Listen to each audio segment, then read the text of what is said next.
Hi guys, David from Koala BJJ, and we're just after a training session and we want to seize the moment that we have more time to talk, and we created this series of short talks of videos of how to teach and how to learn Jiu-Jitsu.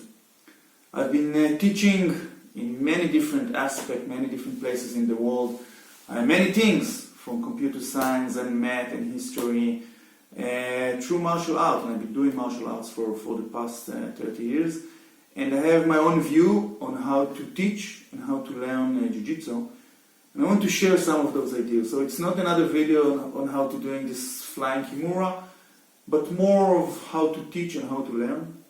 And for me, as an instructor, whenever I talk to my colleagues about teaching and ideas and how to teach, I always feel that I gain something, so I hope I can give something to other teachers. And especially for students, if you understand what you're going to learn and how you're going to learn better, you can improve this process. So today I'm going to talk about a short idea about the 5 things that you need to learn when you practice Jiu-Jitsu. What is the concept of learning Jiu-Jitsu, and what is the idea of this video series. And hopefully it will be a good start, but it's only the beginning.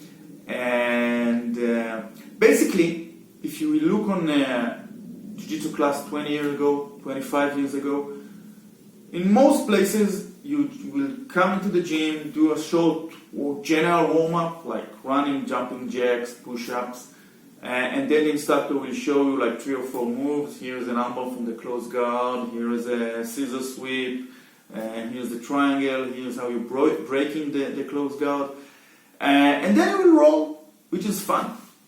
Now, still, it's good. It's a good way to teach. It's a good way to train. A lot of teachers still using this class structure, but I think that you can do better in some cases.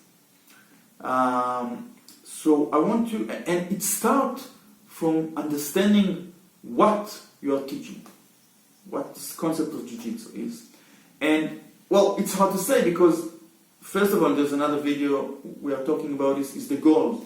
What are your goals as a teacher?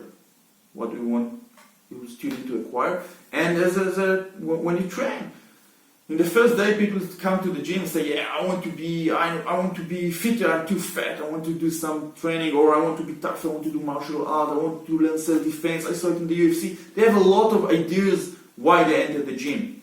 A year later, totally different story. They have different ideas, and 3 or 4 years later, they're just doing Jiu-Jitsu. It's become part of their life, part of their lifestyle they enjoy, which is good, which is great.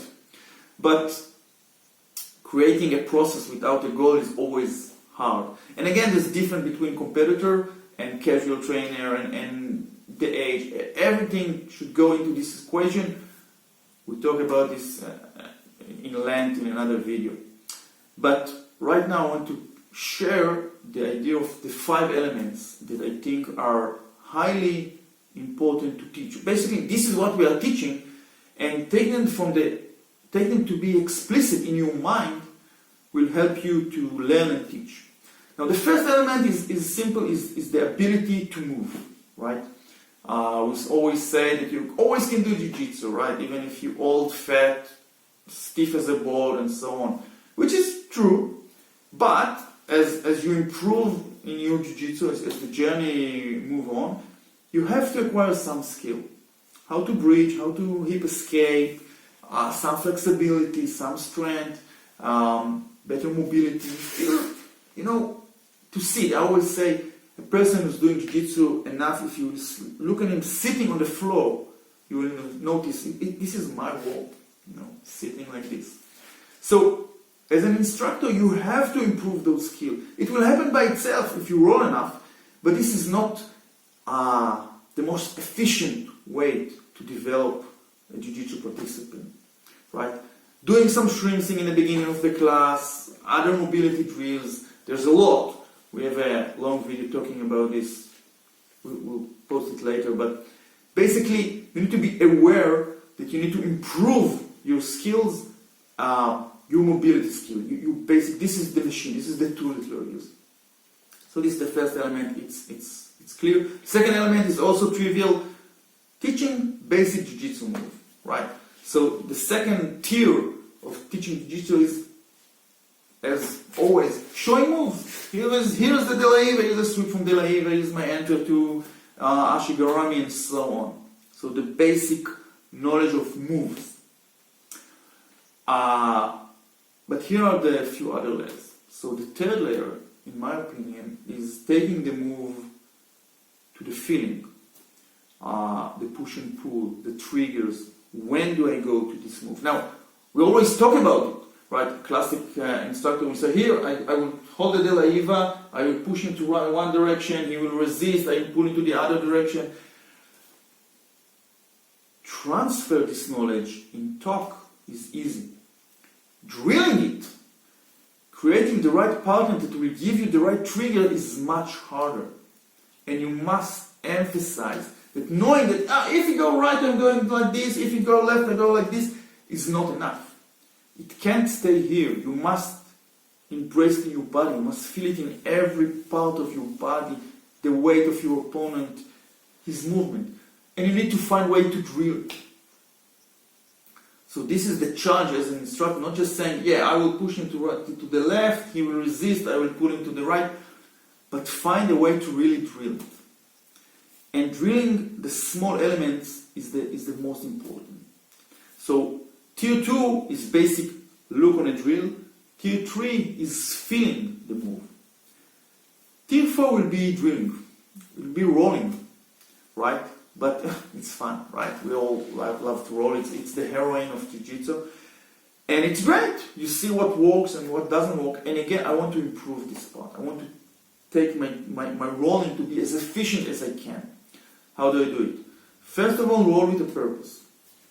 In many cases, I will say, today roll, but you have to, one student, you have to get to a butterfly sweep. You have to go to the darts from the side. Find the move that you want to improve. Get more to his back. And actually, if you want to say something, yeah, work on your darts from side control, suddenly say, yeah, I'm not staying enough in the side. I don't have enough riding time there so I can start my darts. And you learn many things. But more important is to create more specific roles. You all know it, like position fighting.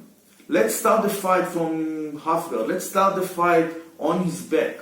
Let's start the fight side control. Let's work only on the first point. Let's start from a guard, sweep or pass. Right? And stop like this. Let's only fight with the side control.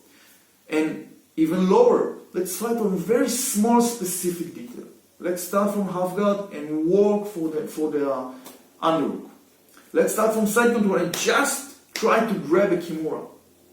Just the hold. I don't want to go for the full kimura. I just want to get an opening in the elbow. So the top fighter working on creating the right grip, and in the bottom you work on your defense. And you work on a very specific thing. So in a class, the first element will be like in tier 1, warming the shoulder, creating the flexibility for kimura. In the second, the second tier will be teaching a kimura. The third will be the right triggers. When do you start a kimura? How do you open the elbow if it's here, if it's there? Feeling it. And the fourth, we're fighting only on the grip. Starting from side control, the top position, the top player wants to grab the kimura. Don't go for the full submission. Just get the hold. And the bottom player try to defend. Now, probably you all know it. I hope that saying this will create more explicitly in your mind, will help you train like this. But here's the fifth element, which is the trigger to all of those talk. There's a lot of knowledge that basically need to be transferred like this in a conversation. And usually, as a teacher, I don't have this time in front of a class. Sometimes with personal students, I can give some talks. You don't want to waste the class time talking about tactics, talking about what you have to do in every position, what do I expect, how do I fight differently with different body type. A very important concept that I talk about a lot is the invisible jiu-jitsu. What is invisible? What do I need to feel, and how I can reduce this invisibility? We have a great a set of videos about it. We'll put it later in the links. How to know what to learn. Which move do I need to work on it? I know 20 different submissions from side control. Do I have to use all of them?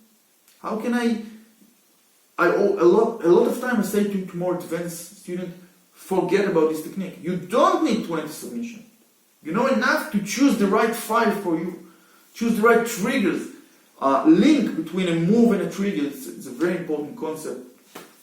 Probably the next video you should check the concept of connecting trigger and a move. This is all knowledge that should be transferred like this in conversation. It's very hard to transfer all of this knowledge in a class, or it's a waste of time, in my opinion. A very interesting idea that I was playing with him is how to be the most efficient in a class. I have 90 minutes to teach Jiu-Jitsu. How do I use every minute in the most efficient way? This is my duty as an instructor.